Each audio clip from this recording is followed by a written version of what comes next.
My coworker smiled at me every morning. She called me her best friend. Then she stole months of my work and presented it as her own. She thought she'd get promoted. She had no idea what happened next. My name is Chloe Adams. I'm 29 years old, and for the last 4 years I've worked as a graphic designer at a mid-sized branding agency downtown. I have brown hair, brown eyes, and a personality that most people describe as quiet, which is a polite way of saying I'd rather listen than talk. I'm an introvert. I always have been. I don't need to be the loudest person in the room to know my work speaks for itself. At least, that's what I used to believe. I want to tell you what happened to me, because I think a lot of people will recognize themselves in this story. Maybe you've had a coworker who smiled at you every single morning like clockwork, who complimented your shoes, who brought you coffee on bad days, who called you her work bestie in front of everyone. Maybe that same person also had a habit of taking credit for things that weren't hers. If that sounds familiar, then you already know where this is going. Her name was Megan Collins. 35 years old, and easily the most social person in our office. Megan was the kind of person who remembered everyone's birthday, who organized the holiday party, who always had something warm and funny to say the moment she walked through the door. Everyone loved her. I loved her too, in the beginning. She made the office feel less lonely for someone like me, someone who usually ate lunch at my desk with headphones in. But there was one thing about Megan that took me a long time to notice, because she was so good at hiding it behind that smile. Megan loved being in the center of attention. And when she couldn't earn that attention on her own, she found other ways to get it. It started small. A phrase I'd used in a meeting would show up in her email to the director, worded almost exactly the same, credited to her. A color palette I'd spent a weekend refining would appear in her mood board a few days later, with no mention of where it came from. I told myself I was imagining things. I told myself it didn't matter. I was there to do good work, not to keep score. That mindset almost destroyed my career.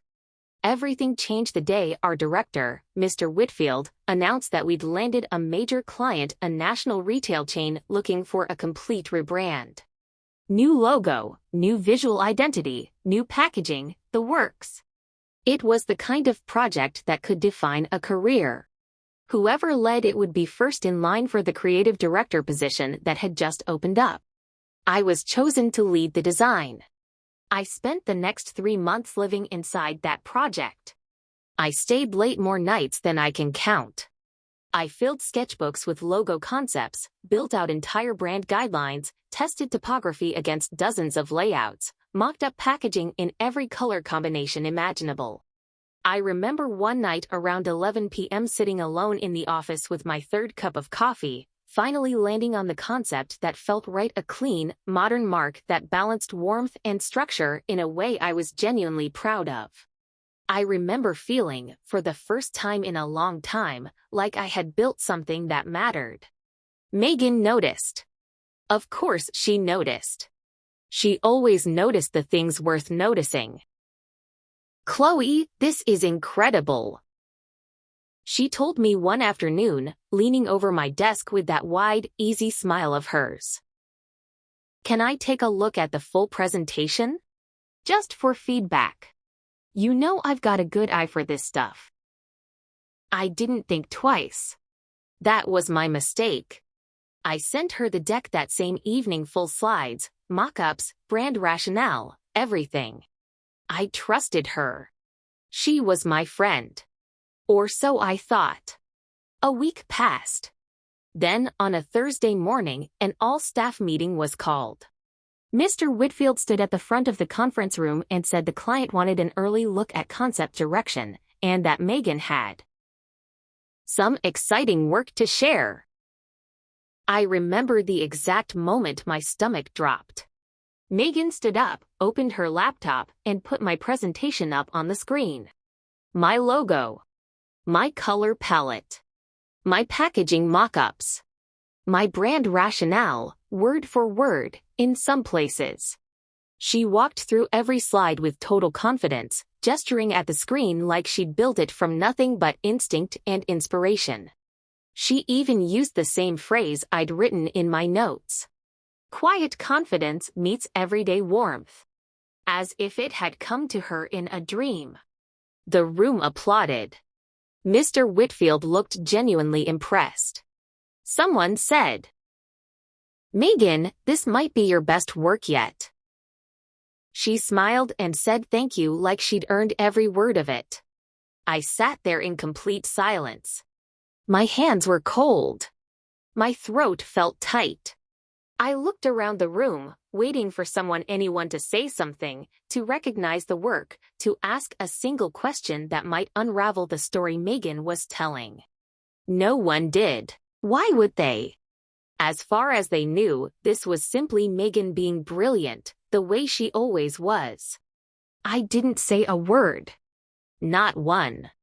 I sat through the entire meeting, nodding when I had to, clapping when everyone else clapped, feeling like I was watching my own work get buried alive in front of me. After the meeting, a couple of people from my team gave me sympathetic looks in the hallway. One of them, Priya from the illustration team, pulled me aside and whispered, "Wasn't that your project?" I just shrugged and said something noncommittal, something like, "We worked on it together." Because in that moment I genuinely didn't know what else to say. I wasn't ready to make a scene. I wasn't built for confrontation, not like that, not in front of a room full of people. For the rest of that week, people at the office started to treat me a little differently. Not unkindly, just quieter. A few coworkers assumed I'd simply stepped back from the project. A couple even seemed to think I'd given up on leading it altogether, that maybe I wasn't cut out for something this big.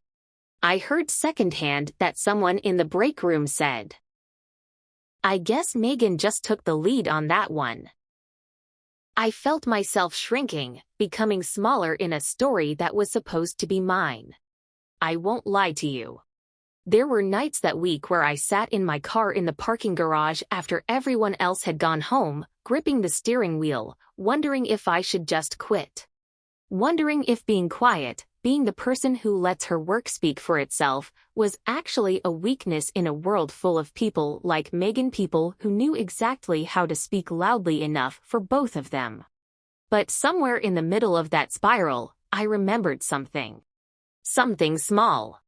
Something that Megan, in her rush to take credit, had completely forgotten to think about.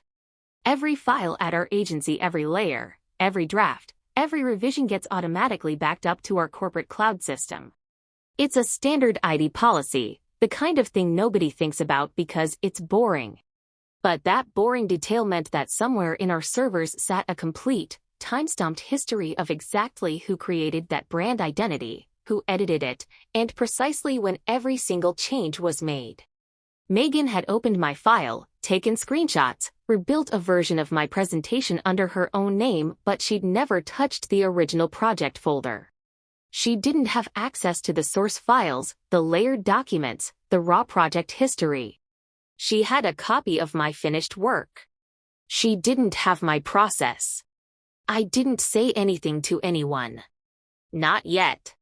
I wasn't interested in gossip or office drama. I wanted something that couldn't be argued with. So I quietly gathered everything, every version history entry, every timestamp, every early draft that showed the project evolving from a rough sketch into the polished thing Megan had presented as her own. I didn't touch a single file. I didn't need to alter anything. The truth was already sitting there waiting. 3 weeks later, the client flew in for a final presentation before signing off on the new brand direction. This was the meeting that mattered most, the one where the deal would either be finalized or fall apart. Mr. Whitfield, the client's marketing team, half the senior staff, and of course, Megan, all gathered in the big conference room on the top floor. Megan ran the meeting exactly the way she'd run the first one, confident, animated, cracking a joke here and there to keep the mood light. The client loved it. They asked smart, detailed questions about the design process, about early iterations, about how certain decisions were made. And then the client's creative director asked the question that changed everything. Would it be possible to see the original source files? We'd love to see how the identity evolved from the first sketches. I watched Megan's smile falter for just a fraction of a second before she caught herself. Of course, she said, opening her laptop. Let me just pull those up. She clicked through folder after folder. Her face changed color as she searched, scrolling faster, opening and closing windows. She laughed nervously and said something about the files being somewhere in the shared drive. But I could see it in her eyes. She was starting to panic. Because the truth was simple. She'd never had the source files. She only ever had a finished copy someone else had handed her in good faith. The room went quiet in a very different way than it had 3 weeks earlier. Mr. Whitfield looked at Megan, then at me. I hadn't said a single word this entire meeting. I'd been sitting near the back, the way I usually did, letting other people fill the silence. Chloe, he said slowly. Didn't you work on this project too? I felt every eye in the room turn toward me. My heart was pounding, but my hands, for the first time in weeks, were steady. I led it, I said. From the very first sketch, I opened my laptop, logged into my account, and pulled up the project folder. There it was, everything. Months of layered files.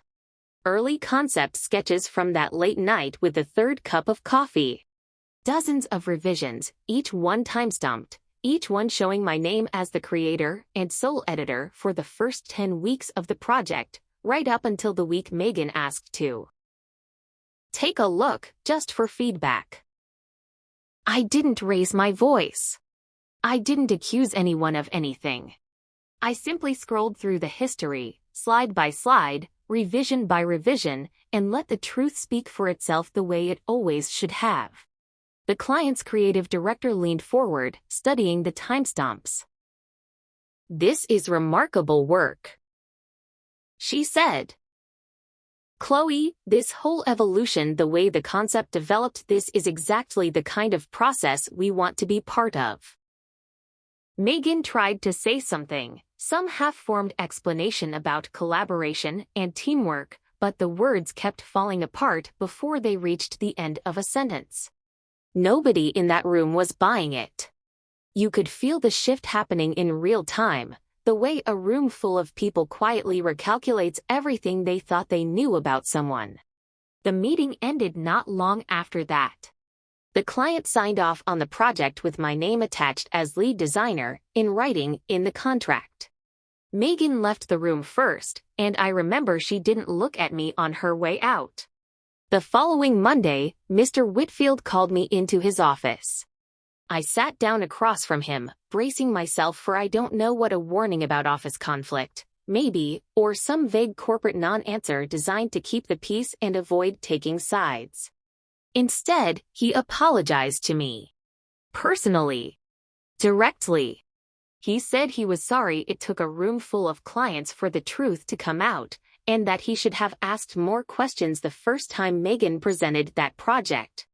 He told me Megan would not be receiving the promotion she'd been expecting, and that the agency was launching something new, a dedicated creative department, built around original concept development for major accounts. He asked if I would lead it.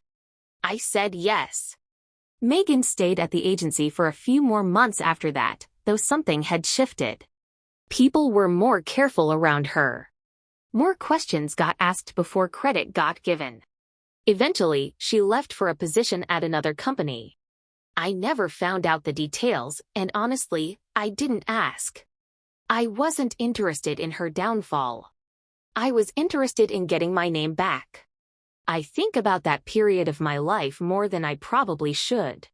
Not because I'm angry anymore, I'm not, Not really, but because it taught me something I wish I'd understood years earlier. Being quiet, being an introvert, being the person who lets her work do the talking, isn't a weakness. But it also isn't a shield. Silence can be mistaken for surrender if you let it go on too long. I had to learn the difference between staying calm and staying invisible. I also learned that the truth doesn't need volume. It doesn't need to shout over anyone. It just needs a place to exist where no one can erase it, and it needs someone patient enough to wait for the right moment to show it. I used to think that keeping records, saving drafts, documenting my process, I used to think that was just good design practice, a habit any professional should have. Now I think of it as something closer to armor. Not because I expect every coworker to turn into a Megan. Most people don't.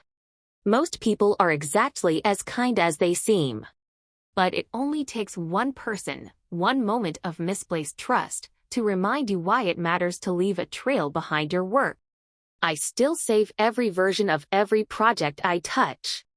I still date my sketches. I still keep my process visible, even when nobody's asking to see it. It isn't paranoia. It's just proof, quietly waiting in case I ever need it again. Leading the new creative department has changed the way I show up at work too. I still don't need to be the loudest voice in the room to be heard. I learned that much stays true no matter what happens to you. But I speak up sooner now. When someone asks to just take a look at my work, I ask questions before I say yes.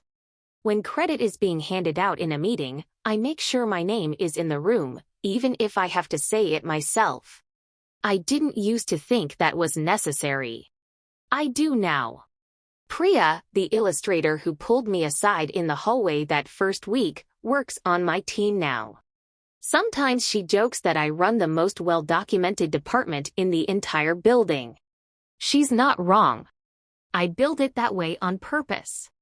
Megan smiled at me every single morning for years.